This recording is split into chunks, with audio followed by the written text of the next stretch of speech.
નમસ્કાર, આપ જોઈ રહ્યા છો નેશન પ્લસ ન્યૂઝ. હું છું આપની સાથે હેતલ વગર. ભાવનગર જિલ્લાના મહુવા તાલુકાના ગુજરડા ગામેથી એક રહેણાંક મકાનમાં તેમજ વાડી વિસ્તારમાંથી જ્વલનશીલ પદાર્થ ઝડપા હોવાની માહિતી સાંપડી રહી છે.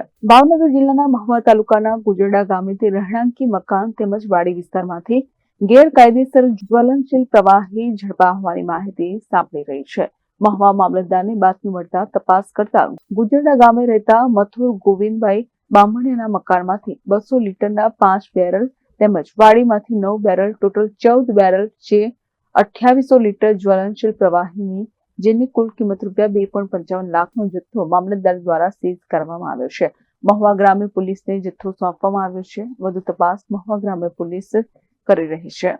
મહુવા સોમનાથ નેશનલ હાઈવે ઉપર આવેલ ગુજરડા ખાતે રામેશ્વર હોટેલની સામે આવેલ રહેણાંકના મકાનમાં જ્વલંત પદાર્થ રાખેલ હોવાની બાતમી મળેલ, જે અન્વયે તપાસ કરતા મકાન માલિક મથુરભાઈ ગોવિંદભાઈ બાંભણિયા અને તપાસણી સમયે તેમના દીકરા ચિરાગભાઈ મથુરભાઈ બાંભણિયા હાજર હતા અને મકાન ઉપરથી જ્વલંત પદાર્થના 5 બેરલ 200 લીટરના તથા માઢિયાથી અમૃતવેલ જવાના રસ્તા ઉપર આવેલ તેઓની માલિકીની વાડી ખાતે 9 બેરલ 200 લીટરના મળી કુલ 14 બેરલ મળી આવેલ હતા, જેનો જથ્થો કુલ 2800 લીટર મળી આવેલ અને જેની કિંમત 2,55,000નો જથ્થો સીઝ કરી ધોરણસરની કાર્યવાહી કરવામાં આવેલ છે અને તે અંગેના આ જ્વલંત પદાર્થ કયા પ્રકારનું છે તે અંગેના ધોરણસરના નમૂના લઈ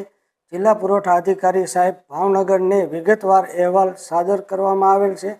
સીઝ કરવામાં આવેલ જથ્થો હાલ ગ્રામ્ય પોલીસ સ્ટેશન ખાતે રાખવામાં આવેલ છે. સાહેબ, આમાં કોઈને અટક કરેલી છે કે આરોપીને કોઈને અટક? ના, અમારા લેવલથી કોઈ કરેલું નથી આ બાબતે.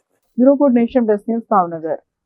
સમાચારોનો સતત અપડેટ મેળવવા માટે અમારી નેશન પ્લસ ન્યૂઝની યુટ્યુબ ચેનલને સબસ્ક્રાઇબ કરો, બેલ આઇકન દબાવો અને જોડાયેલા રહો ફેસબુક, ઇન્સ્ટાગ્રામ અને ટ્વિટર પર.